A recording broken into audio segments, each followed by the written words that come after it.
In heavy wind and blinding rain, the crew of a passenger jet struggles to land. Put it down! Put it down!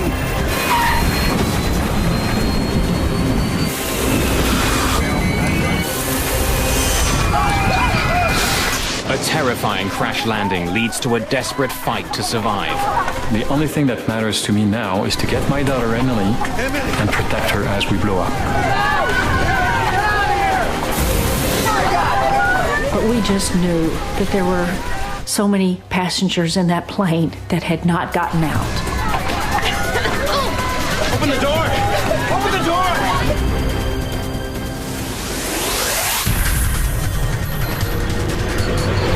Mayday, Mayday.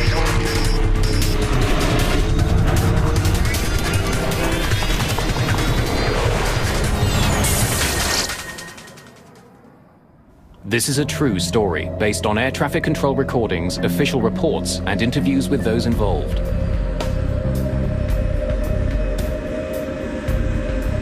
Tuesday, August the 2nd, 2005. Charles de Gaulle Airport in Paris. 297 passengers are boarding Air France Flight 358, bound for Toronto. Far aisle, left-hand side. Merci. Philippe Lacaille is traveling with his wife and 2 of his 4 children. Would you like the windows? They're stuck at the back of the enormous jet, and they're not sitting together.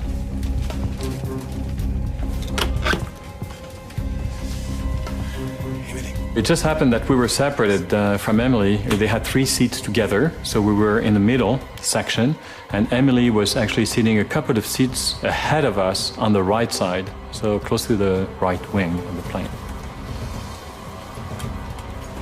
For Eddie Ho, Flight 358 is the continuation of a trip that began in Johannesburg. I'm an international student in Canada at Queen's University, and every summer I go back to South Africa. Ho isn't traveling light. I was carrying everything that I had, my books to my clothing to tuition money for the year, computer laptops. This is also another leg in a long journey for Joanne Cordery Bundock, who's returning from a trip to Thailand. I rerouted myself in the last 2 days before the flight from Bangkok through Paris to come directly to Toronto. As the passengers continue to board, the flight crew gets settled into the Airbus A340. The captain is 57-year-old Alain Rosaille. He's been with Air France for more than 20 years. His co-pilot is 43-year-old Frédéric No. Do you want to start, or should I?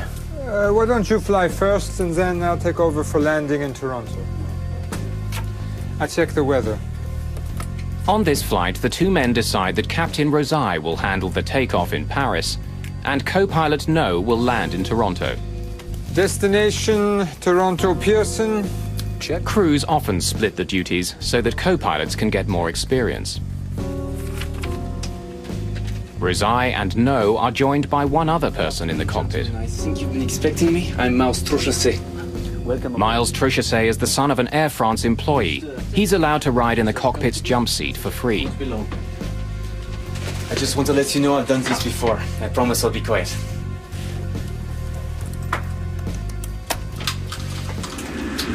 This Air France plane is one of the safest in the world. Since the A340s first went into service in 1993, they've had an excellent safety record. Air France 358. Air France 358, runway 27 left. Cleared for takeoff. Cleared for takeoff. Air France 358. Have a good afternoon, gentlemen. Just a few minutes before 2 in the afternoon, Flight 358 powers into the sky above Paris.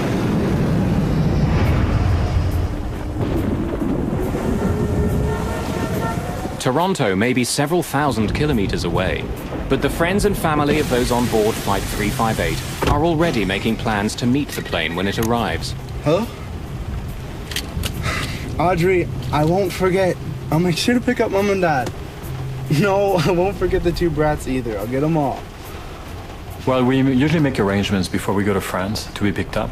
It's easier because we have lots of luggage, you know, and we bring back stuff from France. So it just happened that Julian, our son, was going to spend the summer in Toronto and was available to pick us up. Sis, I'll give you a call as soon as I get in. Don't worry. I got it covered. Okay? All right. Talk to you soon. Bye. Center, we have a humidex advisory and extreme heat alert for Toronto, as well as a thunderstorm warning in effect for Toronto.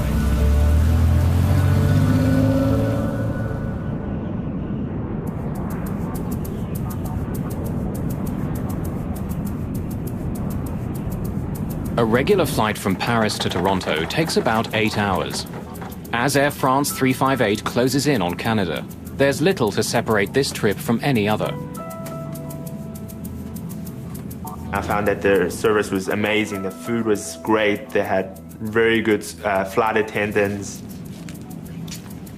There were a lot of exchange students from France, you know, like teenagers, you know, coming to Canada for their first time, usually their first flight, and they were very rowdy.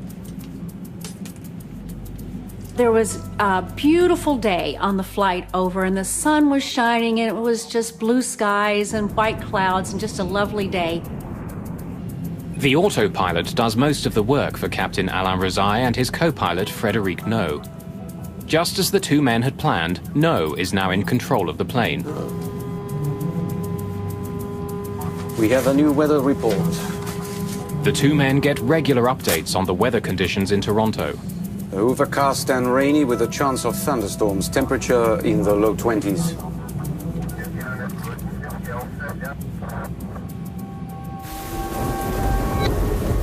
At Toronto's International Airport, the thunderstorms are already rolling through.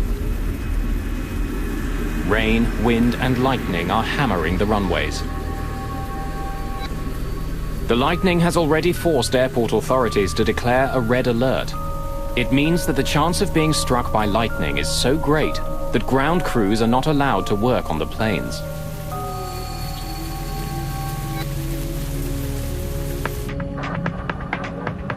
Just as Flight 358 closes in on Toronto, it's put into a holding pattern. The weather isn't getting any better. 358, there's going to be a little delay. Air France 358, so Roger on delay.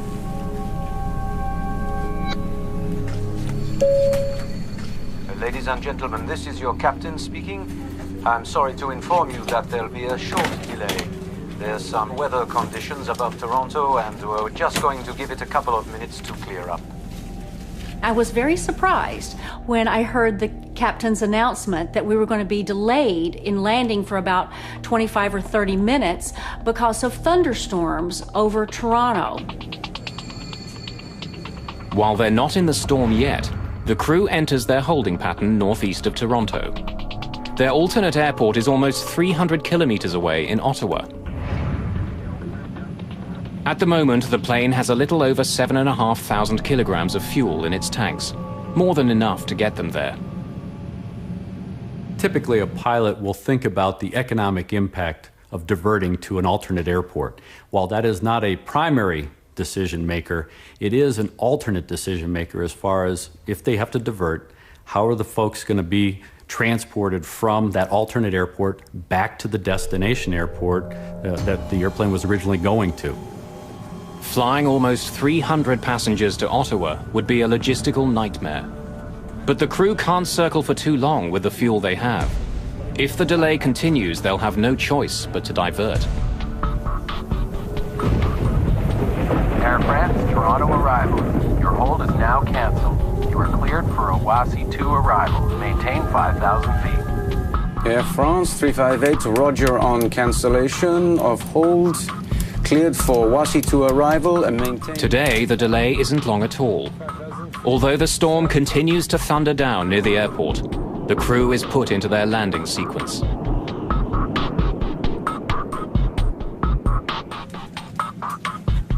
Ladies and gentlemen, this is your captain speaking. Just wanted to let you know we're beginning our descent into Toronto at this time. We should be on the ground at about 4 p.m. local time. Usually when they say 45 minutes, you know, it's to be nice. You know, usually it's like an hour and a half. This time it was like 20 minutes. 20 minutes later, they said, okay, well, now we're going to go down, prepare, for the landing. With co-pilot Frédéric No at the controls, the plane begins its descent into the storm. Air France 358, reducing speed to 190. No isn't prepared for what he's about to face. The storm has a savage surprise in store for everyone on board Flight 358.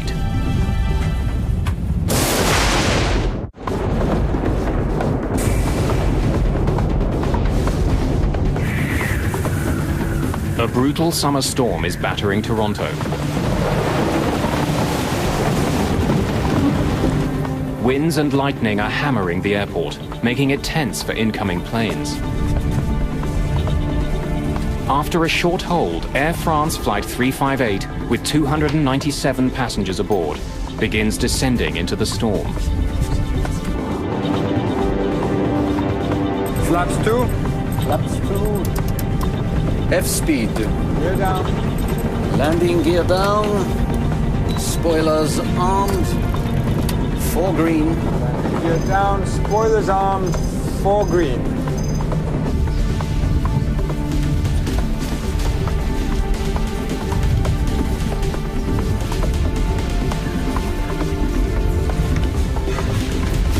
You'll be fine. Don't worry. It immediately turned into very dark skies and dark clouds and a little bit bumpy and choppy, and the weather outside was definitely within a thunderstorm. But really and truly, to me, it was just a typical stormy landing. Nothing out of the ordinary. In the main cabin, though, not everyone is so sure. The plane was getting very bumpy. There was a lot of turbulence. We were surrounded basically by heavy rain, and this was completely not expected. I didn't expect that.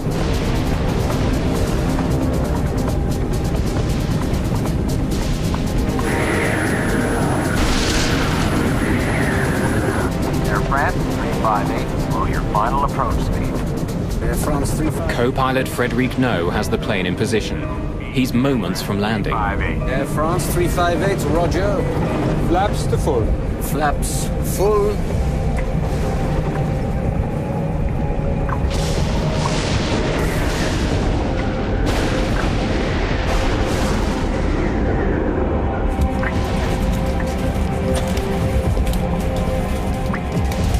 It was going darker and darker. We were like in the middle of hundreds and hundreds of lightnings. Like every second we had lightnings all around us. So people were getting nervous, quite nervous. I was getting nervous. Ahead of the Air France Airbus, 2 other planes have just touched down on the same runway that Flight 358 is heading for. Air France 358, this is Toronto Tower. Toronto Tower, Air France 358, go ahead. You are cleared to land runway 24 left. Be advised, the preceding aircraft reports braking action is poor, and they estimate the surface winds near the runway as 290 degrees at 15 to 20 knots. Braking poor, 15 knots, gust to 20. Air France 358, thank you. The crew is being sent to runway 24 left, which will allow them to land into the wind. It also happens to be the closest runway to the city's biggest freeway, which is gearing up to handle the evening rush hour traffic.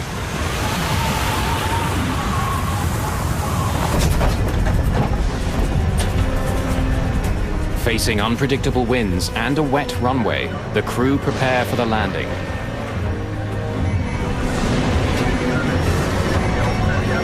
Select auto brakes to medium. Medium is set. The final approach for landing was hellish. Lightnings were all over. Turbulences were enormous. You could feel the pilot fight with the plane to keep the plane in line with the runway to land, and they had a heck of a time to keep it lined up. I know my son next to me was getting very nervous, and I was nervous to see my daughter actually far from us. I cinched up my seatbelt tighter than it was, expecting a very hard landing, and the pilot was going to stick it on the runway, or we were maybe going to do a touch and go, and he was going to give it power and go around, because I knew that it was not going to be just a normal landing. Autopilot, auto thrust off. At 2 minutes after 4 o'clock, Air France Flight 358 roars over the beginning of the runway.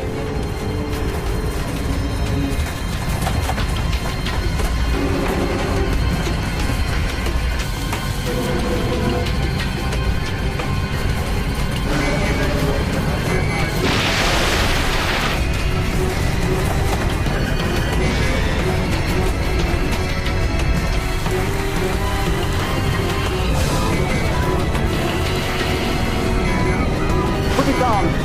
Put it down!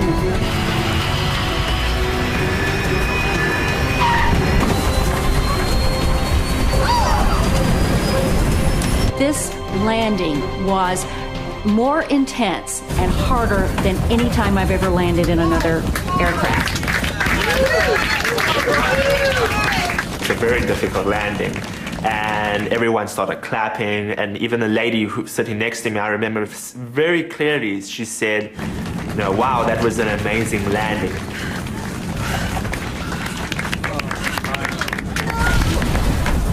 And as soon as she finished that sentence, then all hell broke loose.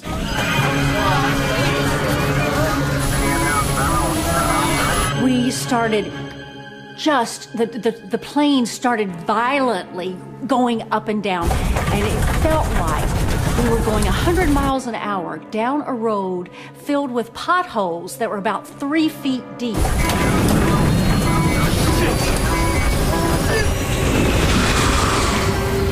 Immediately you could see this orange aura, and for me it's a picture I will never forget. My daughter was sitting ahead of us on the right side of the plane, and at that time she turned her head towards us, you know, with very wide eyes, you know, looking at us, and her face was surrounded by this enormous aura, orange aura of fire. Then, moments after touching down, still traveling at 146 kilometers per hour, Flight 358 runs out of room.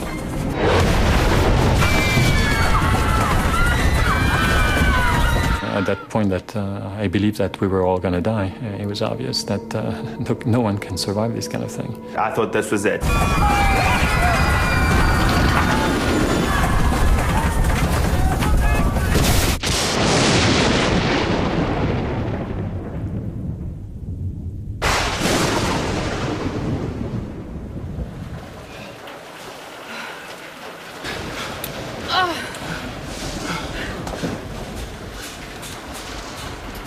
The next thing that I can remember is that an announcement came. Ladies and gentlemen, everything's okay. We've stopped now.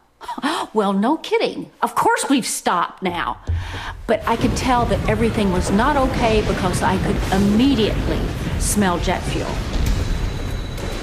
As the smell of jet fuel fills the cabin, panic quickly spreads.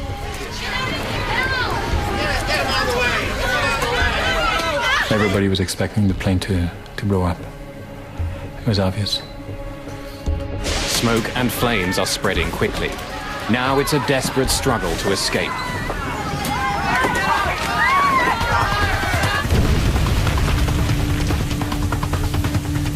You hear shouting from the back that there was a fire, and then people started really getting panicked. If they don't get out, they have just seconds to live. We know that about 2 minutes into a fire, in many cases, the environment becomes untenable. So 90 seconds is a good rule that we use in trying to get people out to make sure that they have as much time and safety as possible. 297 passengers are desperate to leave the plane. Emily! Emily! Emily! The only thing that matters to me now is to get my daughter Emily, who's sitting like 2 seats ahead of me, get her onto me, and protect her as we blow up.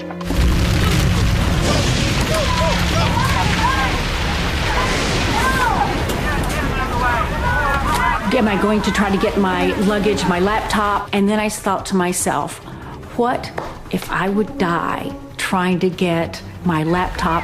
I just said, okay, I've got to get out. I've got to get out.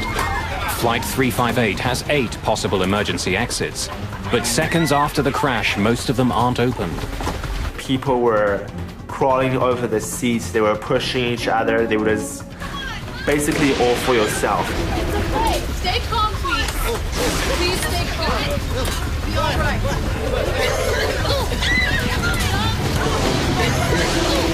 Open the door! Open the door!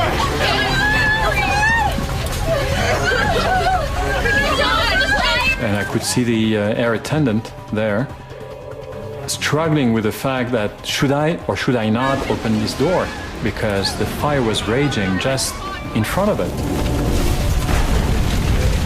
If the fuel tanks rupture and we have a lot of fuel that gets out either onto the ground, well then there's enough heat and fire there that would cause the airplane skin to melt in a couple minutes.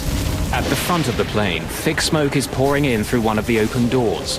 Joanne Cordery-Bundock races to the other side of the plane. The gentleman in front of me had his bag with him, and he was kind of fumbling around with that and trying to take that down the slide. He was a rather large man, and the slide did not deploy the entire way, so I kind of bailed off the side above him and hit the ground. Eddie Ho has found an exit too, but there's no slide. And people pushing me forward, I couldn't even control myself. And I was like, I don't want to jump as well because, it was 5 meters down at least. Is he okay? Is he okay?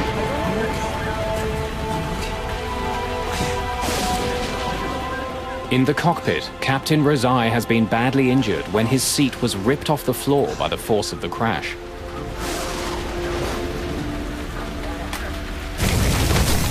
As precious seconds tick by, the flight attendant near the Lacailles manages to open the exit door. Even though passengers are confronted with the flames and smoke of the burning engine, they jump out of the plane. So pushed them down, my wife went down, I went down. We just ran up as fast as we could through torn metal and thorns and through whatever was left of the ground where the plane was. Once the fire gets inside the airplane, all of the furnishings are much like the furnishings in your house, and there are foams and materials that when they catch on fire produce toxic gases, and that's really the most important lethal aspect of the fire.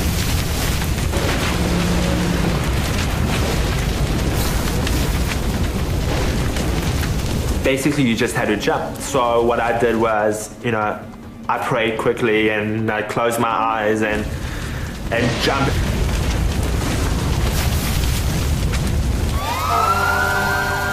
Emergency workers are able to reach the burning jet just 52 seconds after it crashes. But with the threat of an explosion, it's dangerous to get too close.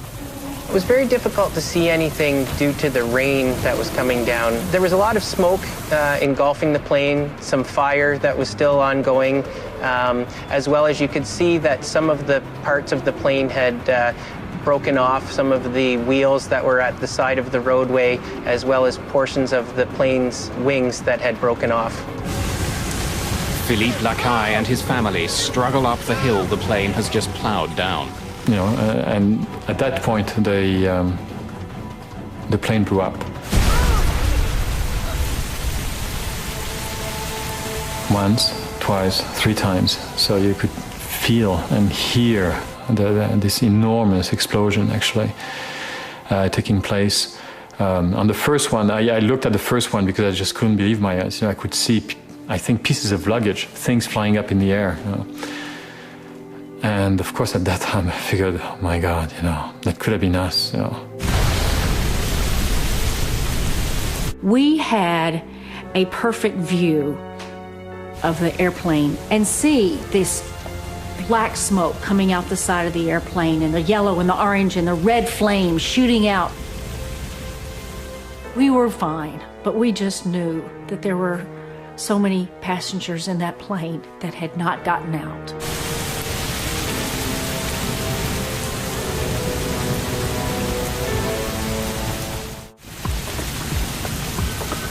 August the 2nd, 2005. Air France Flight 358 has crashed off its runway in Toronto.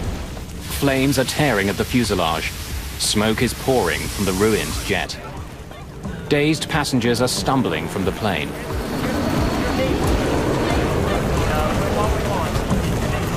Passengers that were coming up, again, were very rain-soaked and muddy from coming up the hill. There were several individuals that once they got up there were crying and a bit emotional, as well as looking around for other passengers or family or friends that may have been with them at the time. About 35 minutes ago, a plane ran off the runway at Toronto's Pearson Airport. Footage of the crash quickly appears on local TV stations. Philippe Lacaille's daughter Audrey is one of the many people shocked by the pictures. She turned on her TV, and here we go. There was the Air France crash right here, live in front of her, you know, burning, exploding right in front of her eyes. 250 people on board. We have not had any reason to make a statement yet as to whether anybody has survived or escaped. Philippe Lacaille's son Julien is waiting for his father at the airport. He has no idea what's just happened to the Air France flight. What? What do you mean, where am I? I'm at the airport waiting for mom and dad. Like, you... What? So Julian didn't know anything, and he was there at the airport. And she says, well, you know what? I think you're going to have to wait a long time because their plane just crashed. One of the busiest highways in North America borders the airport. Just before rush hour, it's packed with thousands of vehicles. Drivers slow down, captivated by the terrifying sight of the burning plane.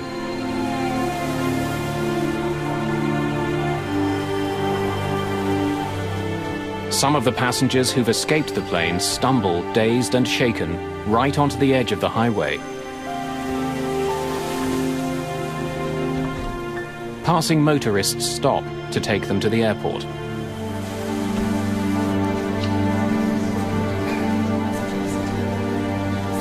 At this point, there was only about 25 or 30 people with me in the airport. And here, you're also beginning to think, is this all there is? As people are brought in, airport employees struggle to account for all the passengers and crew. They were totally disorganized. There's no announcements being made. There's nothing of any kind of organization, and you're in this little crowded area with all the irate passengers waiting to be processed. Some people even said, you know, the first disaster was the plane crash, and the second disaster is exactly how it was handled afterwards. Relatives wait desperately for any news. Julien Lacaille is just one of many who fears the worst. For at least an hour and a half, he thought we were dead. That's a shame because, of course, we panicked. We were scared to death. But the families that were waiting for the passengers, they were even more scared because it lasted much longer. They really believed deep down that their family members were dead. Finally, hours after the crash, passengers who have waiting family members are reunited. Julian! Julian! Oh, you okay?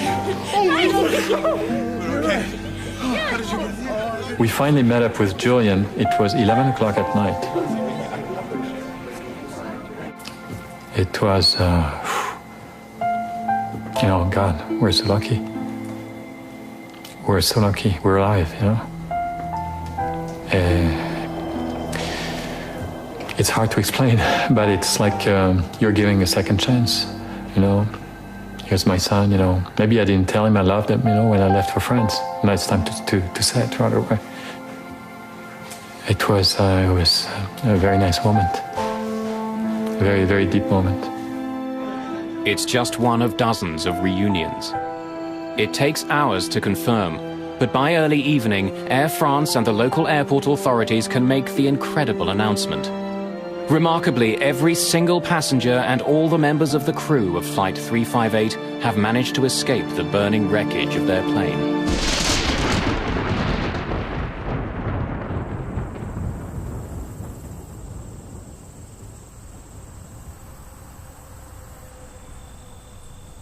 The next day, smoke and charred wreckage are all that remain of Air France Flight 358.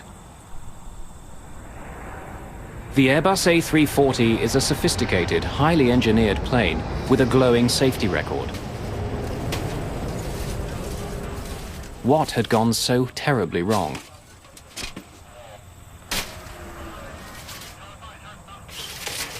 Canada's Transportation Safety Board quickly begins investigating the accident. Landing, autopilot, auto thrust off. Rain and lightning had been battling the airport all afternoon. Was it simply bad weather that caused this crash? Put it down! Put it down!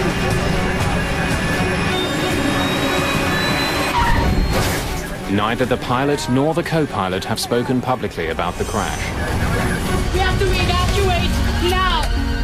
Citing lawsuits that were filed soon after, Air France has kept all of its employees who were on the plane from speaking to the media. Is he okay? I don't know. Is he okay? I don't know. But former Air France trainer Hervé Labarthe has spoken to Captain Rosaille.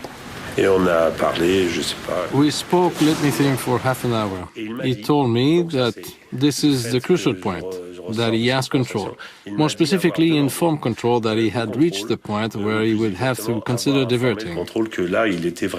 What he told me is that control informed him that they would soon open the runway. There was, of course, a lot of lightning, rain and turbulence can have a devastating effect. Instruments become more difficult to read, the aircraft is harder to handle.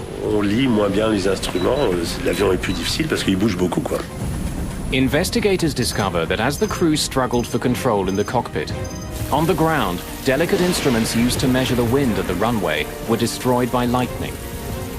With the ground equipment destroyed, they were relying on their onboard systems for information about wind conditions. The onboard equipment only gives them the actual wind direction and speed on the nose of the aircraft at that exact time. It does not predict ahead of the aircraft. So the pilots really have no way of knowing what lies ahead of them. But two planes had touched down just minutes before the Air France flight on the same runway. The crews of those planes did their best to inform air traffic control of the tricky conditions. Air France 358, Toronto Tower. Toronto Tower, Air France 358, go ahead. You are cleared to land runway 24 left. Be advised, preceding aircraft reports braking action is poor, and they estimate the surface winds near the runway as 290 degrees at 15 to 20 knots. Braking poor, 15 knots.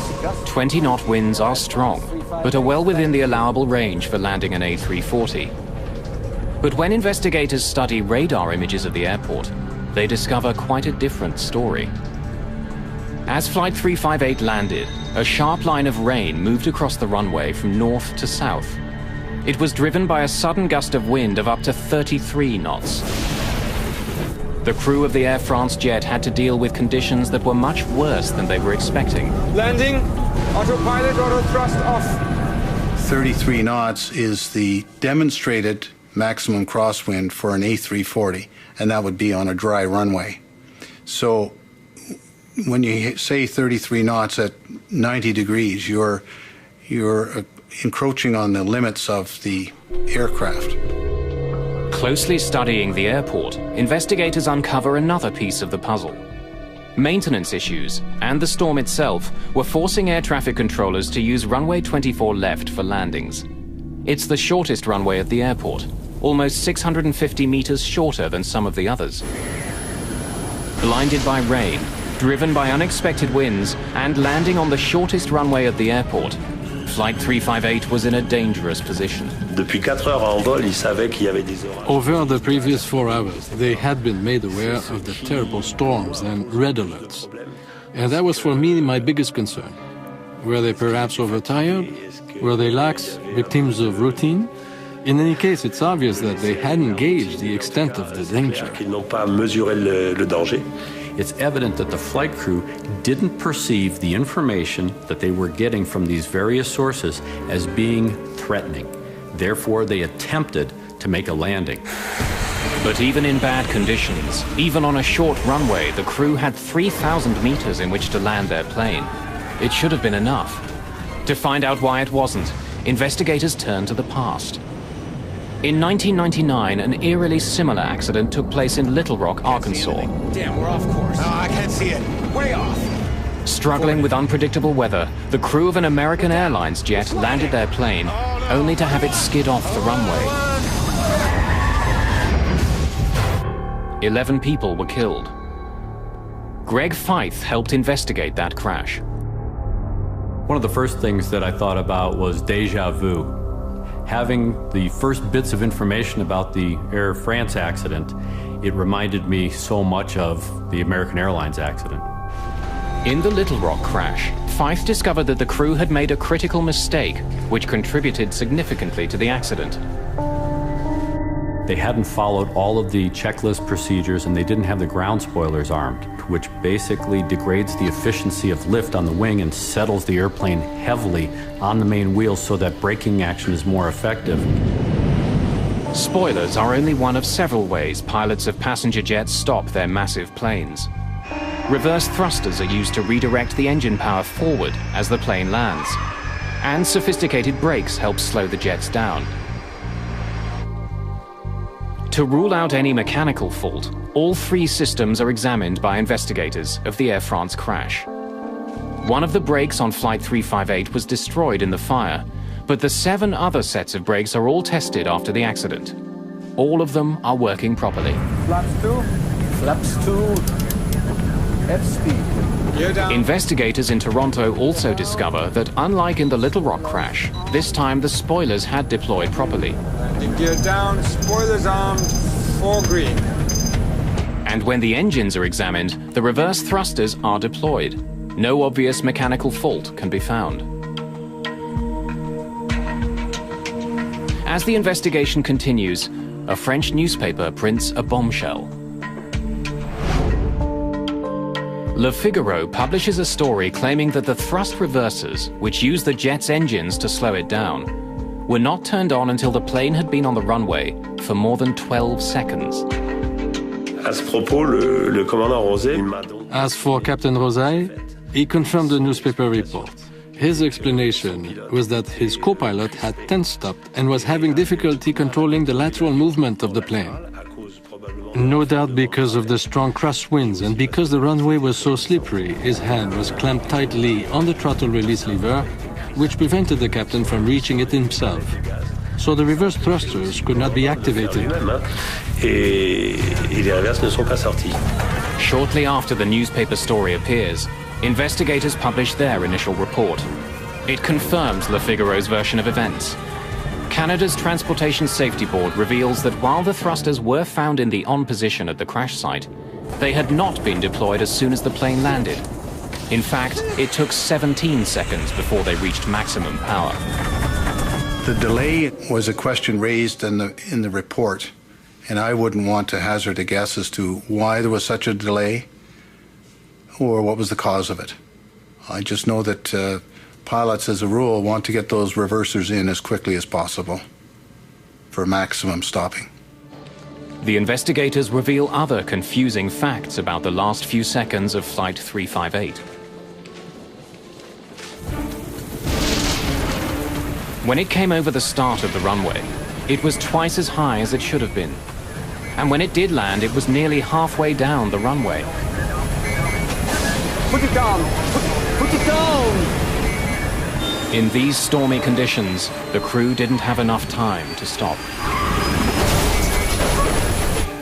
Once they found that the airplane had floated down the runway, the pilot has to make the decision whether we stay on the ground and try to salvage this bad situation, or we abort the landing, power up, pull up, and go around, get our stuff together, and then come back for a second landing. Air France 358. But decisions in a cockpit are joint decisions. The captain and the first officer work together. If the captain sees that landing will be difficult, he must open throttle and go through abort landing procedures. That's his duty.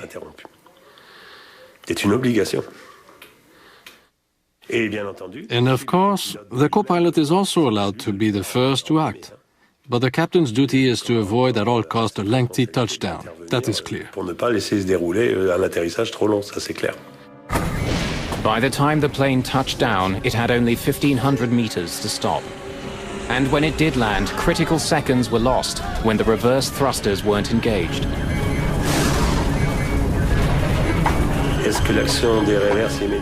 Would it have made a difference to immediately activate the reverse thrusters?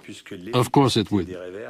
Since reverse function reaches its peak efficiency at high speed, that is the exact moment of touchdown, that's what reverse is there for. It's all a matter of aerodynamic braking. The other problem is that the wheels touched ground in the middle of the runway, and reverse or no reverse, at that point it was already too late, as was pointed out by the head of the inquiry.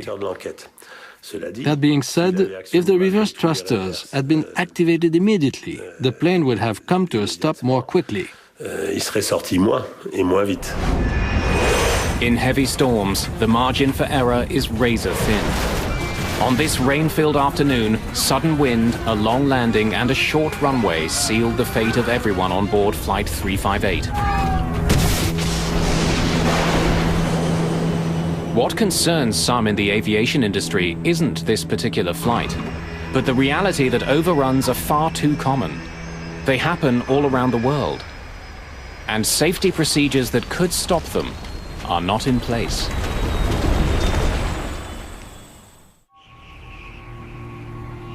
In August 2005, Air France Flight 358 crashed off the end of a runway in Toronto. It was a horrifying incident, yet amazingly everyone survived. But Flight 358 wasn't the only jet to go off the end of a runway in 2005. Worldwide, there were 37 other runway overruns. And the causes of all these accidents were remarkably similar. There are a number of causal factors that occur again and again in runway overrun accidents. The weather conditions, the state of the runway surface. It can be wet, it can be icy, it can have snow on it. Speed in excess of a normal approach speed for the aircraft that does not then bleed off as the aircraft attempts to land. And these factors occur again and again in runway overrun accidents. Unlike the crash at Toronto, some overruns are deadly. This Southwest Airlines flight in Chicago slid off its runway several months after the Air France crash. A small child was killed in a car that was driving on the nearby highway. Many older airports, in particular in big cities which have expanded out towards the airport in the course of their growth, are constrained in the area that they can use for overruns. You have to consider what happens when the runway is contaminated. Snow, ice, standing water. That will degrade the stopping performance of the airplane. Add to that a tailwind component, which was existent at the time that Air France landed. That, in combination with the contaminated runway, can jeopardize the landing performance and in fact increase it probably by 50%. The International Civil Aviation Organization recommends that every airport have a 300-meter safety zone at the end of runways that handle international flights. Canadian standards are a little less strict. They call for a 60-meter overrun area and recommend another 90 meters on top of that. Runway 24 left meets the low end of those recommendations. There was another runway overrun accident to the runway in Toronto, which was very closely aligned with the runway that is there at the moment, in 1978, when a DC-9, an Air Canada DC-9, rejected a takeoff and ran into the ravine. Well, the plane started to brake, and then there was just nothing, and then we dropped over the edge. There was about a 50-foot drop, I guess, at the end of the runway.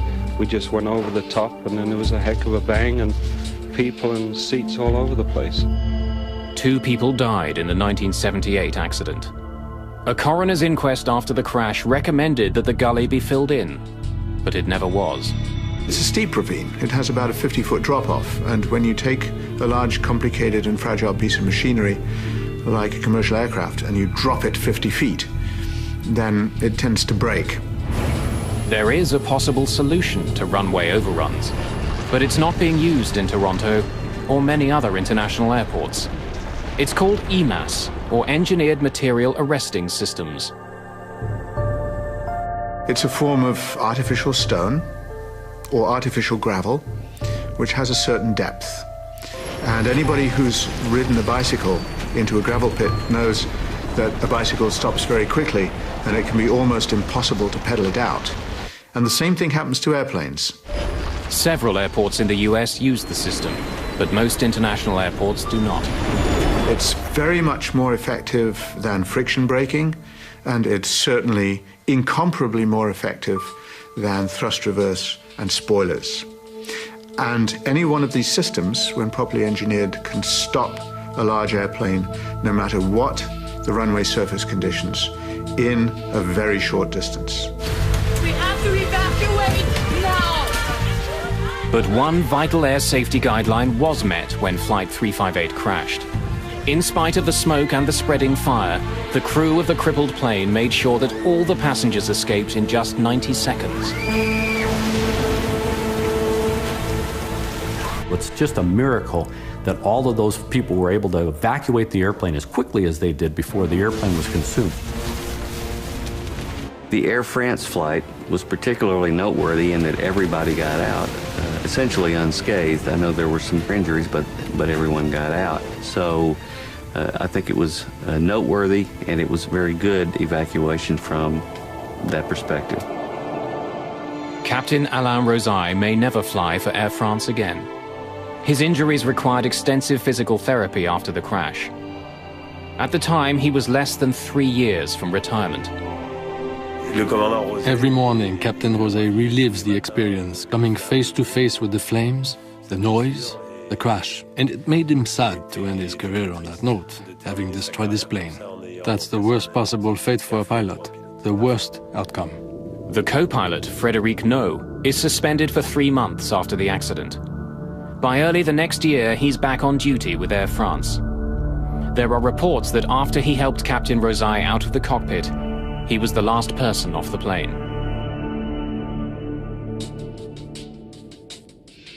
The passengers deal with the crash in their own ways.